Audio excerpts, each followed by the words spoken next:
The tavern was bustling with patrons and staff alike. Worn fathers finished with their work, and harried mothers scented with the harsh soaps of their laundry. A pair of serving maids puttered between tables, dishing out bowls of soup and tankards of beer in equal measure.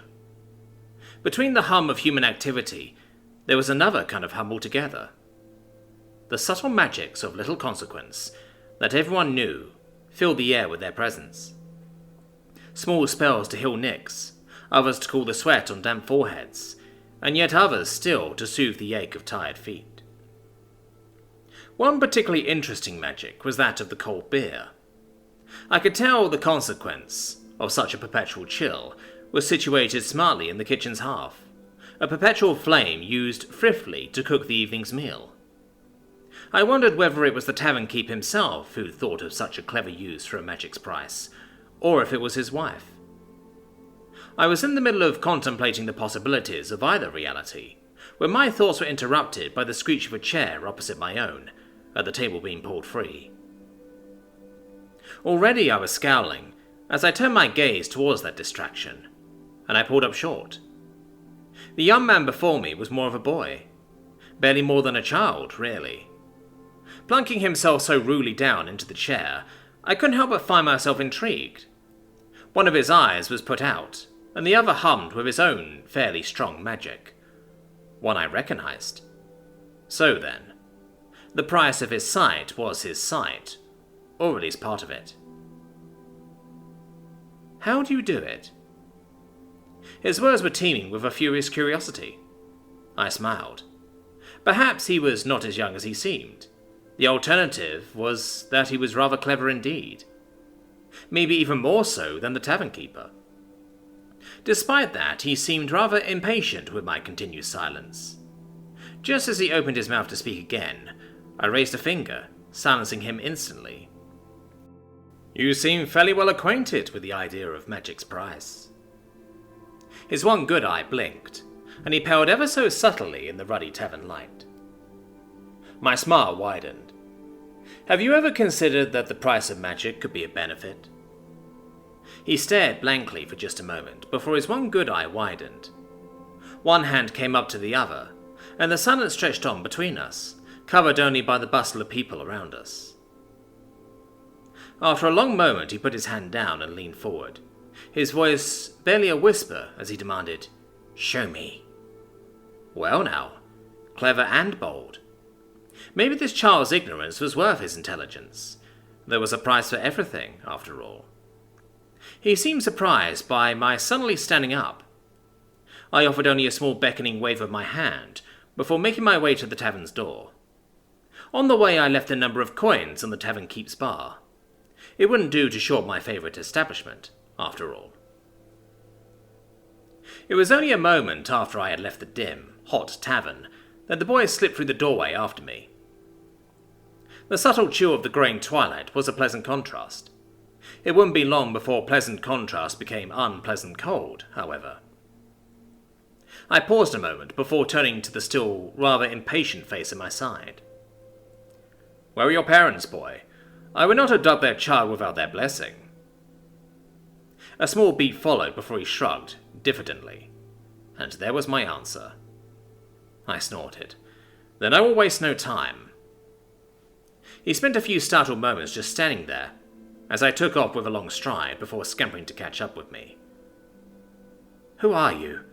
Why are you here? Where are we going? How did you... Enough questions, boy. There will be a time and a place for answers later. Do you have a fear of heights? What? Never mind that. If you do, close your eyes and don't open them until you feel ground. I didn't give him an opportunity to respond. We were far enough from the village now that I could simply grab him by the collar of his ratty shirt. A wordless noise of protest slipped from his mouth, and then we were airborne. Quiet protest turned to loud, fright-filled yelling, and I clapped my free hand over his mouth to silence him. Some careful manoeuvring took us through the canopy of the forest overhead, and soon we were among the clouds. The boy seemed intent on writhing out of my grip, however, and so I paused for just a moment in my flight to freeze him with a glare. Continue struggling, and I will let go. He went as pale as a ghost. Some small corner of me felt something akin to contrition at this fear-soiled child, but the moment passed. Similarly, so did his struggles. I nodded my approval before turning my attention once more to the sky above and before me. After a small while, what I am sure felt like an eternity to the child, our destination came into view. His gasp was nearly lost in the wind of our passage. Sat upon a bevy of thick white clouds was my home. A small manor, the child might think a castle, sat amidst an excellently appointed garden. To the unpracticed eye, it was simply a mass of flowers and green. I did not indulge solely in aesthetics, however. Amidst the flowers were functional herbs to use in cooking and magics alike. Another moment more and we stood amidst the plants. I didn't let go of the boy just yet. Even I could feel how unsteady his legs were. I suppose first flight did that to a man. After a time, however, I felt it acceptable to release him, and began walking for the entry. It took him another moment to realize I was moving before he caught up with me, once again breathless with questions. "What?" I silenced him once more with a raised hand. "If you know enough to give yourself the sight of magic, then you must know the rudiments of magic as a whole, yes?" "Yes, but—" "Then you know there is a price for everything." I raised a brow, looking for an objection. After a beat of silence, I nodded to myself. Good, he was listening. By now we had passed a foyer, gone through a library, and now stood in a parlour. I gestured to one of the plush, velvet-lined chairs before taking my own. As he gingerly sat, I continued. "The question, then, is how I achieved what you see before you." He nodded mutely. Excellent. He understood the implications as well. All around us, the very walls themselves thrummed with magic. It was likely more than he'd ever seen in his lifetime. And, of course, there was the fact that my home sat in the sky. Such a thing was unheard of. He stared wide-eyed at the tea serving itself on the table between us. 2 small cubes of sugar plopped themselves into my cup, and I had to restrain a chuckle at the boy's expression. I said earlier that the price of magic could become a benefit instead. His gaze snapped up to my own, suddenly shut with emotion. I had his full attention now. I smiled softly. "Did you notice the cold drinks in the tavern?" He opened his mouth to speak and evidently thought better of it. He frowned then, and I gathered the impression that he was thinking hard. Was it the fire? My smile broadened, and he offered a tentative one in turn. "It was indeed. Consider me somewhat impressed. Your sight is well laid." He blushed, and I chuckled. "Not many think to look for the price of magic as well as the magic itself, and so that led you to me." He nodded then before murmuring, "I can't see your prices." I took my cup of tea and contemplated it in silence for a moment. Yes, very astute indeed. I could make some use of him. As I continued my next few words, I could see him begin to squirm impatiently. I stifled another laugh. "So, you are aware now of at least 2 of the rules of magic. Magic has a price, and that price is not always a bad thing." He nodded quietly, and I continued. "Tell me, what do you know of the prices themselves?" He paused, hesitance on his face. I gave him an encouraging smile. After another moment of hesitation, he spoke. "If they're not big enough, the thing kinda just fizzles." I nodded, if only because he seemed to be looking for some sort of sign, before continuing. "And if they don't make sense, it also fizzles." Almost immediately, I raised a hand and he stopped short. With a raised brow, I leaned forward. "And why, exactly, do you say that?" Uncertainty warred with affront on his face. I could see his hand twitching. He was likely resisting the urge to touch his bad eye. "Well, because it does. It doesn't work if it doesn't make sense." I stared at him for a moment longer before snorting. With a small effort and a raised palm, I summoned a fire in my hand. Almost immediately, the child yelped and shielded his eye with a hand. In truth, I had to look away myself. The small flame was bright, all out of proportion to its size and heat. While he was still recovering, I spoke. The cost of this flame is its brightness. Magic and price correlate.